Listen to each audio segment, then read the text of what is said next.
Antes de comenzar no olvides suscribirte, darle like y comentar.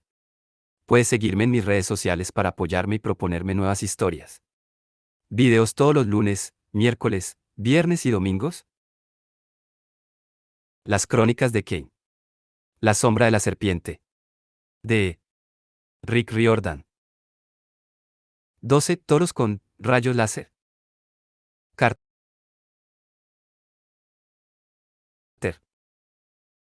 Que te liquiden no es divertido. Nunca podré pasar por delante de otro cartel que anuncie una gran liquidación, sin marearme y sentir que los huesos se me vuelven pasta de tapioca. Sé que esto va a sonar a campaña institucional, pero debo recomendaros que siempre digáis no a las pastillas API. Sentí como me filtraba tierra adentro, desplazándome a una velocidad increíble, fundido con el barro. Cuando alcancé la arena caliente del desierto me evaporé, me alcé del suelo en forma de nube de humedad y los vientos del desierto me empujaron hacia el oeste. No podía ver con precisión, pero sí sentir el movimiento y el calor. Mis moléculas se agitaron a medida que el sol me dispersaba. De pronto, la temperatura volvió a bajar. Sentí la piedra fría a mi alrededor, estaría en una cueva, o tal vez en una sala subterránea. Mis partículas se reunieron componiendo un vaho, gotearon en el suelo formando un charco y por fin se elevaron mientras volvían a solidificarse en un cráter. Kane. Mi siguiente truco fue desplomarme sobre las rodillas y despedirme del desayuno. Sia estaba de pie junto a mí, agarrándose la tripa con las dos manos. Por lo que se veía, habíamos aterrizado en el túnel de acceso a una tumba. Más hacia el fondo, unos escalones de piedra descendían hasta perderse en la oscuridad. Unos metros hacia el exterior, brillaba la luz del desierto. Ha sido espantoso, jadeó Sia. Yo solo pude asentir. Ahora entendía la lección de ciencias que me había enseñado una vez mi padre, cuando me daba clases. La materia tiene tres estados: sólido, líquido y gaseoso. En los minutos anteriores, yo había pasado por los tres. Y no me había gustado nada. Senne se materializó un poco más allá del umbral, y nos sonrió desde arriba. He vuelto a sacaros del apuro, ¿eh? No recordaba haberle aflojado las ataduras, pero ahora tenía los brazos libres. Me habría preocupado más si no me hubiera sentido tan mareado. Sia y yo aún estábamos empapados y llenos de barro por haber nadado en el Nilo, pero Senne llegó impoluto, con los vaqueros y la camiseta recién planchados, el pelo a lo Elvis perfecto y ni una sola mancha en sus zapatillas blancas. Me indigné tanto que salí a trompicones hasta la luz del sol y le vomité encima. Por desgracia, ya tenía el estómago casi vacío y, además, él era un fantasma, así que sirvió de poco. Colega. Sedne se ajustó su collar de ans dorados y se alisó la americana. Un poco de respeto, ¿vale? Acabo de haceros un favor. ¿Un favor? Tragué para quitarme el horrible sabor de la boca. Jamás, vuelvas, Api nunca más, terminó Sia por mí. Nunca. Venga, hombre. Sedne abrió los brazos. Si ha sido visto y no visto. Mirad, ha llegado vuestro barco y todo. Eché un vistazo. Casi todo el paisaje era un desierto llano y rocoso, como la superficie de Marte, pero en una duna de arena que había cerca estaba embarrancada la reina egipcia. La popa ya no ardía, pero el barco parecía haber sufrido más daños en el trayecto por tierra. Una sección de la borda estaba rota. Una de las dos chimeneas se inclinaba peligrosamente. Por algún motivo, una lona pringosa hecha de escamas de pez colgaba de la cabina del timón, como si fuese un paracaídas abierto. Sia murmuró: «Oh, dioses de Egipto, por favor, que no sea el taparrabos de Api». Filo ensangrentado estaba en la proa, mirando hacia nosotros. Como su cabeza era un hacha, no tenía facciones, pero la forma en que había cruzado los brazos me sugirió que no estaba precisamente a punto de entonar un «Api, Api, hurra». ¿Puedes reparar el barco?, le pregunté a viva voz. Sí, milord, zumbó. En unas horas. Pero me temo que estamos atascados en medio de un desierto. De eso ya nos preocuparemos, respondí. Tú ocúpate de que esté reparado. Espera aquí a que volvamos. Recibirás más instrucciones entonces. Como digáis. Filo ensangrentado giró en redondo y empezó a azuzar las esferas brillantes en un idioma que no comprendí. La tripulación se convirtió en un remolino de actividad. Sedne sonrió. ¿Lo veis? Todo va bien. Excepto que no tenemos tiempo. Miré al sol. Calculé que sería como la 1 o las 2 de la tarde, y nos quedaba mucho por hacer antes del apocalipsis de la mañana siguiente. ¿Dónde termina ese túnel? ¿Qué es un Serapeum? ¿Por qué ha dicho Api que era una trampa? ¿Cuántas preguntas? Dijo Sedne. Vamos y lo verás. Te encantará el sitio. El sitio no me encantó. Los escalones bajaban hasta un amplio pasadizo excavado en la dorada roca base. El techo en bóveda de cañón era tan bajo que podía tocarlo sin estirar del todo los brazos. Estaba claro que por allí habían pasado los arqueólogos, ya que unas bombillas que colgaban directamente de cables creaban sombras en los arcos. Las paredes estaban apuntaladas con vigas de metal, pero las grietas del techo me daban sensación de inseguridad. Nunca he estado muy cómodo en los espacios cerrados. Cada 10 metros más o menos se abrían nichos a ambos lados del pasillo principal. En todos ellos había unos sarcófagos de piedra inmensos. Cuando pasamos junto al cuarto me detuve. Esas cosas son demasiado grandes para un ser humano. ¿Qué contienen? Toros, dijo Sedne. ¿Cómo? La risa de Sedne retumbó por toda la estancia. Supuse que, si en aquel lugar dormía algún monstruo, ahora acaba de despertar. Estos son las cámaras funerarias del toro Apis. Sedne hizo un gesto orgulloso que abarcó todo el lugar. Lo hice construir yo cuando era el príncipe Jaemoaset. ¿Lo sabíais? Sia pasó una mano por la tapa de piedra blanca del sarcófago. El toro Apis. Mis antepasados creían que era una encarnación de Osiris en el mundo de los mortales. ¿Creían? Bufó Sedne. Claro que era su encarnación, muñeca.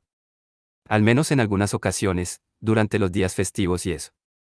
En mis tiempos nos tomábamos muy en serio al toro Apis. Dio una palmada a un ataúd, como si intentara vendernos un coche usado. ¿Veis a este chavalote de aquí? Tuvo la vida perfecta. Comía hasta hartarse. Tenía un harén de vacas para el solo, le hacían ofrendas, llevaba una manta especial de oro en el lomo, todos los chollos. Lo único que tenía que hacer era presentarse en público unas pocas veces al año, para las festividades importantes. Al cumplir los 25, lo sacrificaron con gran pompa, lo momificaron y lo bajaron hasta aquí.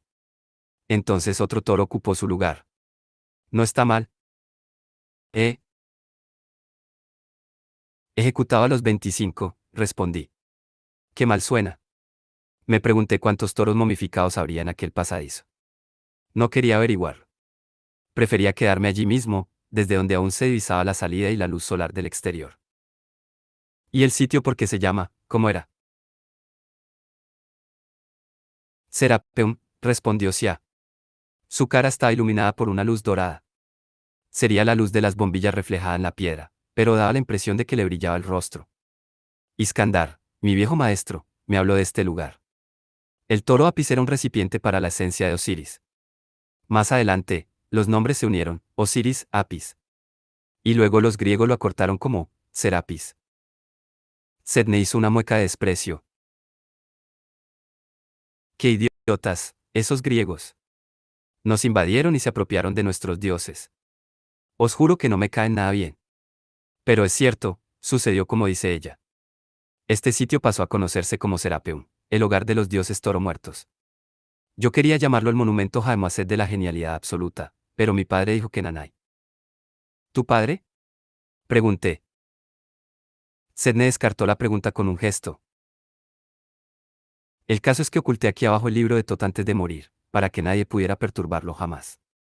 Hay que estar loco de remate para meterse en la tumba sagrada del toro Apis. Estupendo. Me sentí como si volviera a transformarme en líquido. Sia miró al fantasma con una mueca de disgusto. No me lo digas.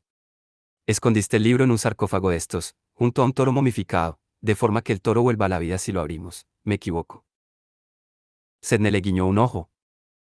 ¿Qué va? Se me ocurrió algo mucho mejor, muñeca. Esta parte del complejo ya la han descubierto los arqueólogos. Señaló las luces eléctricas y los refuerzos metálicos de las paredes. Pero yo voy a llevaros a ver lo que hay entre bastidores. Las catacumbas no tenían fin. Salieron pasadizos laterales en distintas direcciones, todos ellos flanqueados de sarcófagos para vacas sagradas. Tras descender por una larga cuesta, cruzamos agachados un pasadizo secreto que estaba escondido detrás de una pared ilusoria. Al otro lado no había luz eléctrica. El techo se sostenía sin refuerzos de metal. Sia invocó el fuego en la punta de su báculo e incendió un dosel de telarañas. Nuestras huellas eran las únicas marcas en el suelo polvoriento. ¿Falta mucho? Pregunté. Sedne se rió entre dientes. Ahora es cuando empieza a mejorar la cosa. Nos internó más en el laberinto. De vez en cuando hacía un alto para desactivar alguna trampa con una orden o por contacto. En ocasiones me tocaba hacerlo a mí, en teoría porque él, al estar muerto, no era capaz de lanzar ciertos hechizos, pero sospeché que planeaba divertirse de lo lindo si me equivocaba y moría. ¿Cómo es que unas cosas puedes tocarlas y otras no? Pregunté. Parece que tienes una capacidad muy selectiva. Sedne se encogió de hombros. Las reglas del mundo espiritual no las puse yo, amiguete. Podemos tocar el dinero y las joyas. Recoger la basura y manipular pinchos envenenados, no. El trabajo sucio se lo tenemos que dejar a los vivos. Siempre que alguna trampa se desactivaba, unos jeroglíficos ocultos brillaban un momento antes de desvanecerse. Tuvimos que saltar huecos que se abrían en el suelo y esquivar flechas disparadas desde el techo.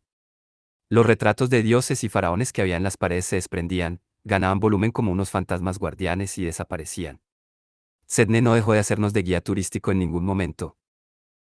Esa maldición servía para pudriros los pies hasta que se os cayeran, explicaba. ¿Veis esa de ahí? Convoca una plaga de pulgas. Y esa, ay, esa. Es una de mis favoritas. Te convierte en enano.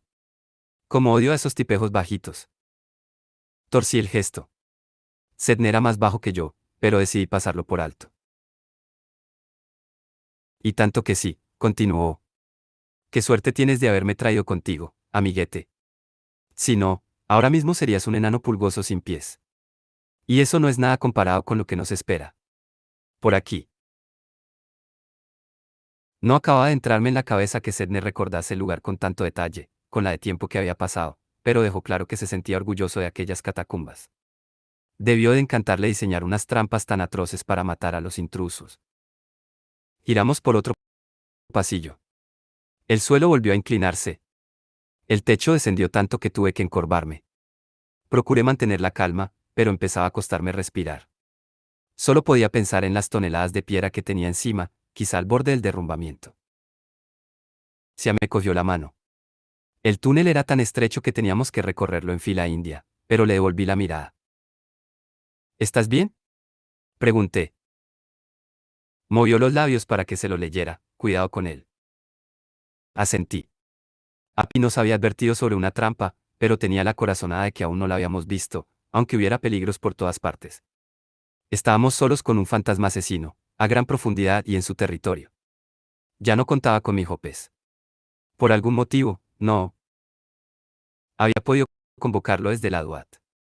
Y en un pasadizo tan estrecho era imposible usar mi avatar de combate. Si Sedne nos traicionaba, mis opciones estarían muy limitadas. Al cabo de un rato, el túnel se amplió. Llegamos a un callejón sin salida, una pared sólida flanqueada por dos estatuas de mi padre, de Osiris, quiero decir. Sedne se giró. Vale, esto es lo que hay, gente. Voy a tener que deshacer un encantamiento para que se abra la pared. El hechizo me llevará unos minutos. Os lo digo para que no perdáis los papeles y me envolváis en cintitas de color rosa, porque el asunto podría ponerse feo. Aquí hay magia a medio acabar, y a lo mejor se nos cae todo el pasadizo encima. Conseguí no gimotear como una niña pequeña, pero por poco. Se avivó el fuego de su báculo hasta que estuvo al rojo vivo. Ve con cuidado, Sedne. Sé cómo suenan los desencantamientos. Si sospecho que estás pronunciando otra cosa distinta, te achicharraré todo el ectoplasma. Tranquila, muñeca. Sedne hizo crujir los nudillos. Sus anillos de diamante reflejaron la luz de la llama. Tienes que tener controlado a ese escarabajo o acabarás convertida en cenizas. Fruncí el ceño. Escarabajo. Sedne pasó la mirada de uno al otro y estalló en carcajadas. ¿De verdad no te lo ha contado? Y tampoco lo has deducido tú. ¿Cómo sois los chavales de hoy en día? Bendita ignorancia. Nos dio la espalda y empezó a salmodiar en dirección a la pared. El fuego de Sia se redujo a una llama roja menos intensa. Le dirigí una mirada interrogativa. Ella vaciló, y luego se tocó la base del cuello. Antes no llevaba collar, estaba seguro de ello. Pero cuando su dedo hizo contacto, apareció un amuleto, un reluciente escarabajo dorado en una cadena de oro. Debía llevarlo oculto mediante una ilusión, igual que había hecho Sedne con las cintas de Hathor. El escarabajo parecía hecho de metal, pero caí en que ya lo había visto antes, y vivo. Cuando Ra había encarcelado a Apophis en el inframundo, había renunciado a una parte de su alma, a su encarnación de Hepri, el escarabajo de la mañana, para mantener confinado a su enemigo. Había enterrado a Apophis bajo una avalancha de escarabajos vivos. Cuando Sadie y yo habíamos llegado a esa cárcel la primavera anterior, millones de esos escarabajos se habían reducido a caparazones resecos. Cuando escapó Apophis, solo sobrevivió un escarabajo dorado, el último vestigio del poder de Hepri. Ra había intentado tragarse ese escarabajo. Sí, es asqueroso, ya lo sé. Al ver que no funcionaba, se lo ofreció a Sia. No recordaba que Sia lo hubiera aceptado, pero de algún modo supe que el amuleto era ese mismo bicho. Sia. Ella meneó la cabeza con ímpetu. Después, señaló a Sedne, que estaba absorto en su hechizo. Vale, igual no era muy buen momento para hablar. No quería que el túnel se viniera abajo sobre nosotros. Pero no podía dejar de darle vueltas. Sedne se había burlado de que no lo hubiera deducido yo solo. Sabía que Ra estaba fascinado por Sia. Era su cuidadora favorita. Sedne había comentado que Sia estaba teniendo problemas de control de temperatura. El viejo te empieza a afectar, había dicho. Y Ra había entregado hacia aquel escarabajo, en la práctica, una parte de su alma, como si ella fuera su suma sacerdotisa, o quizá alguien aún más importante. El pasadizo retumbó. La pared del callejón sin salida se deshizo en polvo, mostrándonos la cámara que había al otro lado. Sedne miró atrás con una sonrisa. Empieza la fiesta, niños. Le seguimos a una sala circular que me recordó a la biblioteca de la casa de Brooklyn. El suelo era un luminoso mosaico de pastos y ríos. En las paredes, unos sacerdotes pintados adornaban unas vacas con flores y tocados de plumas para algún tipo de festividad, mientras otros egipcios meneaban hojas de palma y sacudían unas sonajas de bronce llamadas sistros. En el techo abovedado había una representación de Osiris en su trono, dictando sentencias sobre un toro. Durante un momento absurdo, me pregunté si Amit devoraría los corazones de las vacas malvadas, y si le gustaba el sabor fuerte a ternera. En el centro de la estancia, sobre un pedestal con forma de ataúd, había una estatua a tamaño real del toro Apis.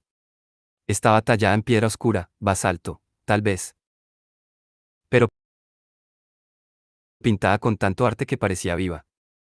Los ojos del toro parecían seguirme. Su pelaje negro relucía, y tenía un pequeño diamante blanco en la parte frontal del pecho y una manta dorada sobre el lomo, cortada y bordada para parecerse a unas alas de halcón. Sus cuernos sostenían un platillo volador de oro, la corona de disco solar. Por debajo, saliendo de la frente del toro, como el cuerno torcido de un unicornio, había una cora erguida. Un año antes habría pensado, impresionante, pero solo es una estatua. Pero desde entonces me había enfrentado a muchas estatuas egipcias que cobraban vida e intentaban darme pisotones hasta en el ano. Asene no parecía preocuparle. Llegó con paso relajado hasta el toro de piedra y le dio una palmadita en la pata. El altar de Apis. Esta cámara la construí exclusivamente para mis sacerdotes elegidos para mí. Ahora solo nos queda esperar. ¿Esperar a qué? Preguntó Sia. Como era una chica lista, se había quedado cerca de la entrada conmigo. Sedne se miró un reloj de muñeca que no llevaba. Ya no falta mucho. Es como una especie de temporizador. Pasad, pasad. Podéis poneros cómodos. Entré avanzando centímetro a centímetro. Esperé a que la pared se solidificara a mis espaldas, pero el acceso permaneció abierto. ¿Estás seguro de que el libro todavía está aquí? Pues claro. Sedne rodeó la estatua, estudiando su base. Solo tengo que recordar cuál de estos paneles de la tarima era el que se abría. Al principio toda esta sala iba a ser de oro, ¿sabes? Habría quedado mucho más molona. Pero mi padre me congeló los fondos. Tu padre. Sia llegó a mi lado y entrelazó su mano con la mía, a lo que no me negué. El collar. Con el escarabajo dorado relucía en su cuello. No fue Ramsés el Grande. La boca de Sedne se retorció en una mueca despectiva.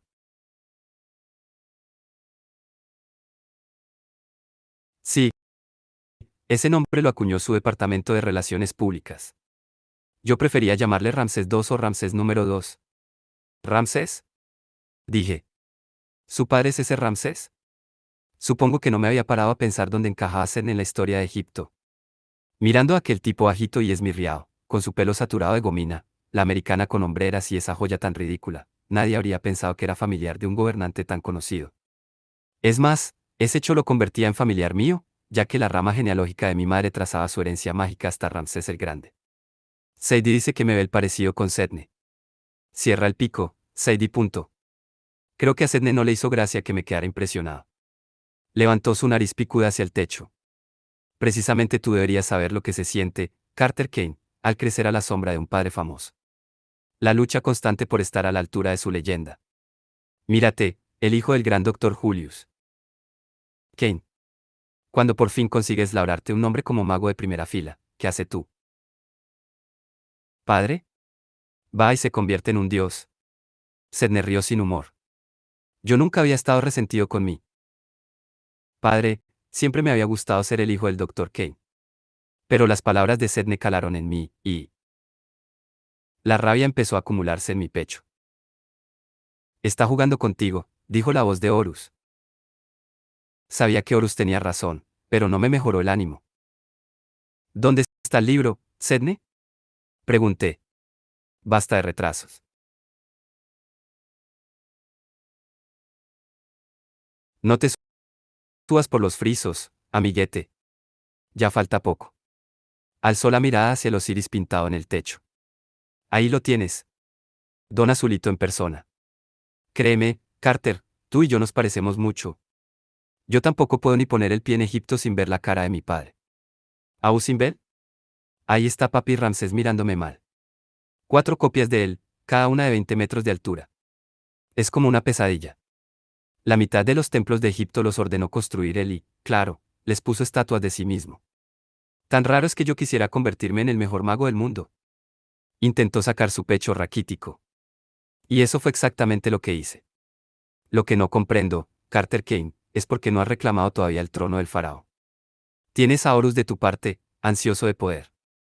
Deberías fundirte con el dios, convertirte en el faraón del mundo y, posó la mano en la estatua de lápiz. Coger el toro por los cuernos. Tienes razón, dijo Horus. Este humano demuestra sabiduría. Decídete, repliqué. Carter, no le hagas caso, dijo Sia. Sedne, no sé qué pretendes, pero para. Ya.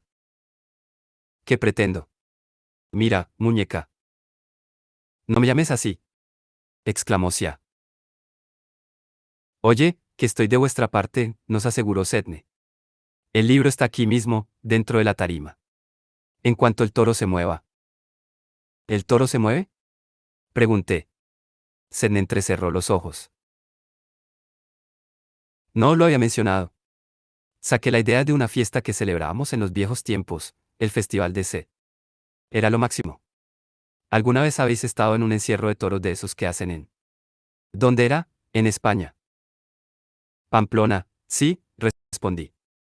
Me embargó otra oleada de resentimiento. Mi padre me había llevado a Pamplona una vez, pero no me había dejado salir a la calle mientras los toros corrían por la ciudad. Dijo que era demasiado peligroso, como si su vida secreta de mago no fuese mucho más mortífera. Eso. Pamplona, dijo Sedne. Bueno, pues, ¿sabes dónde se originó la tradición? En Egipto. El faraón se echaba una carrera ritual con el toro Apis para renovar su poder regio, demostrar su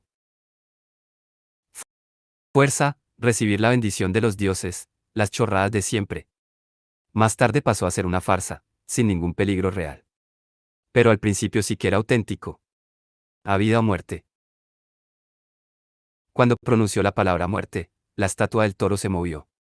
Dobló las patas como si estuvieran agarrotadas. A continuación bajó la cabeza y me clavó una mirada feroz mientras bufaba una nube de polvo. Sedne.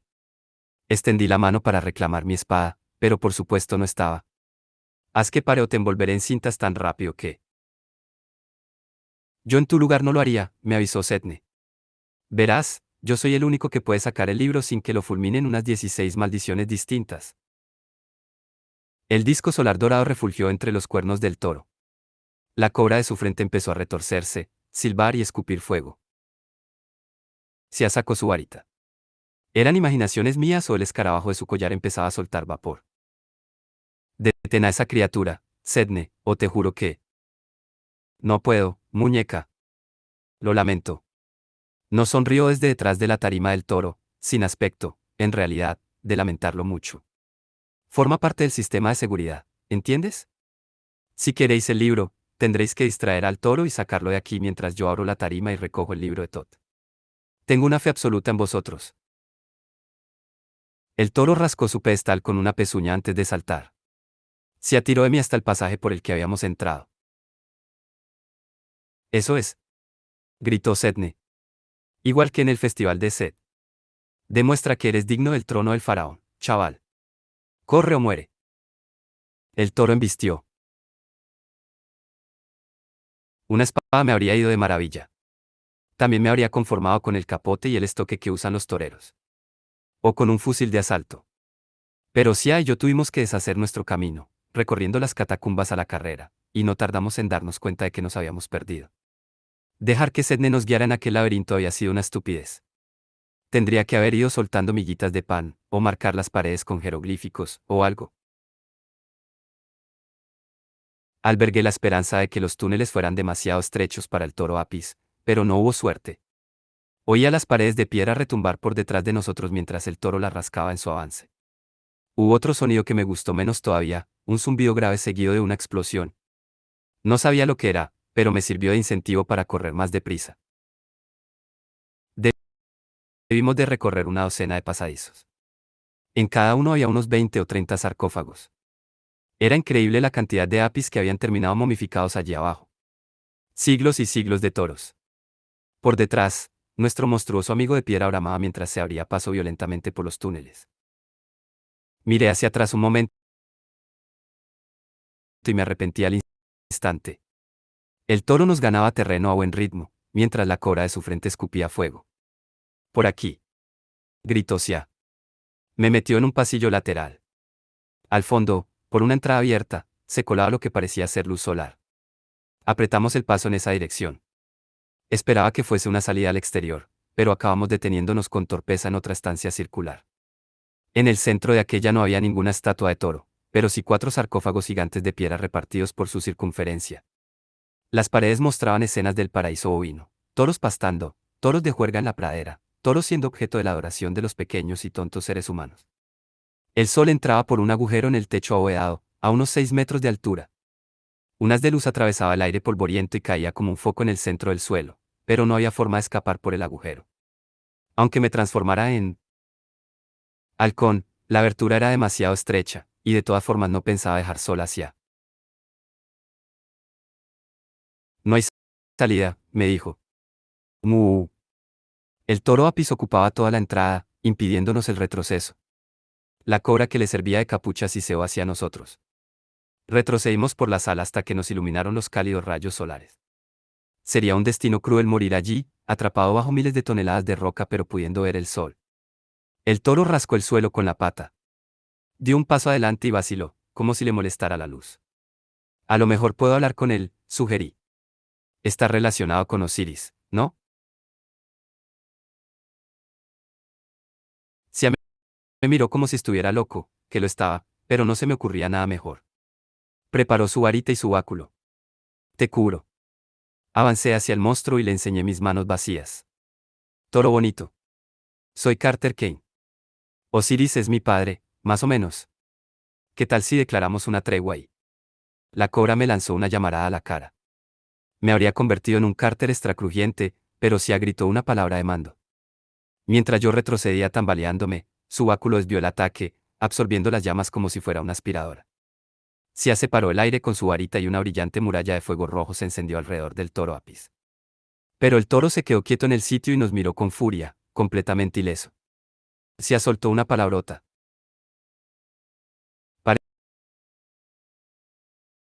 Parece que con la magia de fuego estamos empatados. El toro bajó los cuernos. Mis instintos de dios de la guerra reaccionaron. A cubierto. Se acechó al suelo hacia un lado. Yo hice lo mismo hacia el otro. El disco solar del toro refulgió y empezó a vibrar, antes de proyectar un rayo dorado de calor justo en el lugar donde habíamos estado. A duras penas logré ponerme detrás de un sarcófago. Me salía humo de la ropa. Las suelas de mis zapatos se habían fundido. Donde había caído el rayo, el suelo estaba ennegrecido y burbujeante, como si la roca hubiera alcanzado su punto de ebullición. Toros con rayos láser. Refunfuñé. Es lo más injusto que he visto en la vida. Carter. Llamó Sia desde el otro lado de la sala. ¿Estás bien? Tenemos que separarnos. Grité. Yo lo distraigo. ¿Tú sal de aquí? ¿Qué? Ni hablar. El toro se giró hacia el sonido de su voz. Tuve que actuar deprisa. Mi avatar no iba a servir de mucho en un espacio tan reducido, pero necesitaba la fuerza y la velocidad del dios. Invoqué el poder de Horus. Una luz azul cobró vida a mi alrededor. Sentí que mi piel era dura como el acero y mis músculos, potentes como pistones hidráulicos. Me levanté, empotré los puños contra el sarcófago y lo reduje a un montón de cascotes y polvo de momia. Agarré un trozo de tapa, a modo de escudo pétreo de 150 kilos, y cargué contra el toro. Chocamos uno contra el otro. No sé cómo logré permanecer en el sitio, pero me costó hasta la última brizna de fuerza mágica. El toro bramaba y empujaba. La cobra escupía llamaradas que ardían por encima de mi escudo. Sia. Sal de aquí. Grité. No pienso abandonarte. No te queda otra. No puedo. Los pelos de mis brazos se erizaron incluso antes de oír el zumbido. Mi losa de piedra se desintegró con un fogonazo de luz dorada, salí despedido hacia atrás y me estrellé contra otro sarcófago. Tenía la visión borrosa. Oí gritar hacia. Cuando logré enfocar la mirada, la vi plantada en el centro de la sala, envuelta en la luz del sol, entonando un hechizo que no reconocí. Había atraído la atención del toro, lo que muy posiblemente me salvó la vida. Pero antes de que pudiera avisarle con un grito, el toro apuntó su disco solar y disparó un rayo láser hipercaliente directo hacia Sia. No. Chillé. La luz me cegó. El calor me extrajo todo el oxígeno de los pulmones. Era imposible que Sia hubiera sobrevivido a ese ataque. Pero cuando remitió la luz dorada, Sia estaba allí. A su alrededor ardía un escudo inmenso en forma de caparazón de escarabajo. Los ojos de Sia brillaban con llamas anaranjadas. A su alrededor bailaban lenguas de fuego. Miró al toro y habló con una voz profunda y áspera que, definitivamente, no era la suya. Soy Jepri, el sol naciente. No seré negado. Hasta más tarde no caí en la cuenta de que lo había dicho en egipcio antiguo. Extendió un brazo. Un cometa en miniatura salió disparado hacia el toro Apis y el monstruo estalló en llamas, rodó por el suelo y dio coces, presa de un repentino pánico. Sus piernas se desmoronaron. Se desplomó en el suelo y se deshizo, dejando solo una pila humeante de cascotes calcinados. La sala quedó en silencio. Me daba miedo moverme. Si aún estaba envuelta en llamas, y cada vez se veían más calientes. Ardieron amarillas, y luego blancas. Ella parecía haber entrado en trance. Esta vez el escarabajo dorado que llevaba en el cuello estaba soltando humo, sin duda. Sia. Me palpitaba la cabeza, pero conseguí levantarme. Ella se volvió hacia mí y generó otra bola de fuego. Sia, no. Soy yo. Carter. Titubeó. Carter. Su expresión se atemorizaba. Las el charco de luz solar. Volvió confusa, y al momento llamas anaranjadas desaparecieron de sus ojos, y se derrumbó en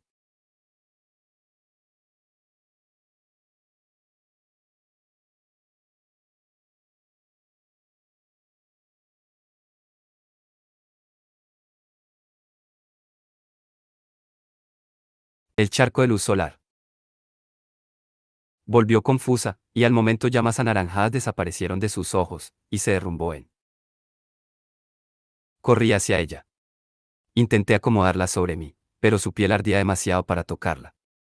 El escarabajo dorado le había dejado una quemadura muy fea en el cuello. Agua, murmuré, ¿de dónde sacó agua? Nunca se me habían dado muy bien las palabras divinas, pero grité, Ma. El símbolo brilló encima de nosotros. Varios metros cúbicos de agua se materializaron en el aire y cayeron sobre nosotros. De la cara de Sia salió vapor. Tosió y escupió, pero sin despertar. Su fiebre seguía preocupantemente alta. Te sacaré de aquí, le prometí, levantándola en brazos. No necesité la fuerza de Horus. Había segregado tanta adrenalina que ni siquiera sentía mis propias heridas. Corrí hacia Sedne cuando este me adelantó en el pasadizo. Amiguete. Aflojó el ritmo y siguió al trote junto a mí, moviendo el grueso papiro que llevaba en la mano. Buen trabajo. Ya tengo el libro de Tot. Casi has matado a Sia. Le grité. Sácanos de aquí. Ya. Vale, vale, dijo Sedne. Tranquilízate. Voy a llevarte al tribunal de mi padre, gruñí. Voy a embutirte personalmente en la boca de Amit, como una rama en una trituradora de madera. Grandullón. Sedne me guió por un pasadizo inclinado hasta la luz eléctrica de la excavación arqueológica. ¿Qué tal si primero os saco de aquí, Recuerda que aún me necesitas para descifrar este libro y encontrar la sombra de la serpiente. De trituradoras ya hablaremos más adelante, vale. Ella no puede morir, insistí. Muy bien, entendido. Sedne me llevó por más túneles, cada vez más deprisa. Ya no me pesaba nada en los brazos. Mi dolor de cabeza había desaparecido. Por fin, salimos a la luz del sol y corrimos hacia la reina egipcia. Reconozco que estaba ofuscado. Cuando regresamos a bordo, Filo ensangrentado me informó sobre las reparaciones del barco, pero apenas le oí. Pasé sin detenerme a su lado y llevé hacia el camarote más cercano. La coloqué sobre la cama y revolví mi mochila buscando suministros médicos, una cantimplora, un ungüento mágico que me había preparado Haas, algunos conjuros escritos. Yo no era un rejet como Haas. Mis poderes curativos se limitaban a las vendas y la aspirina, pero empecé a trabajar. Venga, murmuré. Vamos, Sia. Te pondrás bien. Tenía la piel tan caliente que casi le había secado la ropa empapada. Tenía los ojos en blanco. Empezó a musitar, y habría jurado que dijo, bolas de boñiga. Es hora de empujar las bolas de boñiga. Me habría hecho gracia, de no ser porque estaba agonizando. El que habla es Hepri, explicó Sedne. Es el escarabajo pelotero divino que hace rodar el sol por el firmamento. No me apetecía procesar la idea de que la chica que me gustaba estuviera poseída por un escarabajo pelotero y estuviera soñando que empujaba una bola gigantesca de caca ardiente por el cielo. Pero no había duda, si había empleado la senda de los dioses. Había llamado a Ra, o al menos a una de sus encarnaciones, Hepri. Ra la había escogido, igual que Horus me había escogido a mí.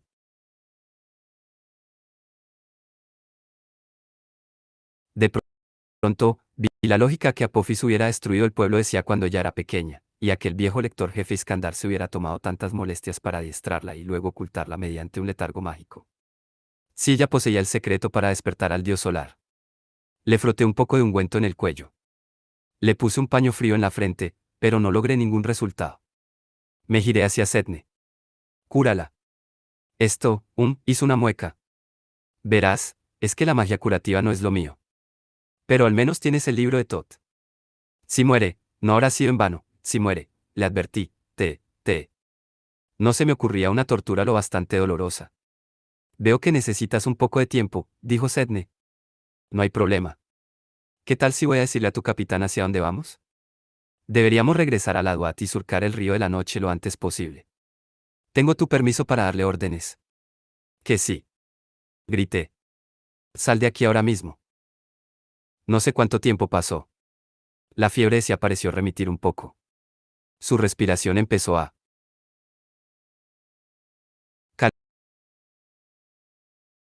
calmarse y dejó de dormir tan agitada. Le di un beso en la frente y me quedé a su lado, sin soltarle la mano. Fui vagamente consciente de que el barco se movía. Entramos en caída libre por un momento y luego tocamos agua con un zarandeo y un gran chapuzón. Noté que volvía a haber un río bajo el casco y, por el cosquilleo de mis tripas, supuse que habíamos regresado a la Duat. La puerta se abrió detrás de mí con un chirrido, pero no aparté la mirada de Sia. Esperé a que Sedne dijera algo, posiblemente, restregarme por la cara lo bien que había guiado el barco hasta el río de la noche, pero permaneció en silencio. ¿Qué pasa? Pregunté. El sonido de la madera astillada me hizo saltar. En la puerta no estaba Sedne. Filo ensangrentado acababa de partir el marco de la puerta y se cernía sobre mí. Tenía los puños apretados. Habló con un zumbido frío y furioso. Lord Kane, es hora de morir.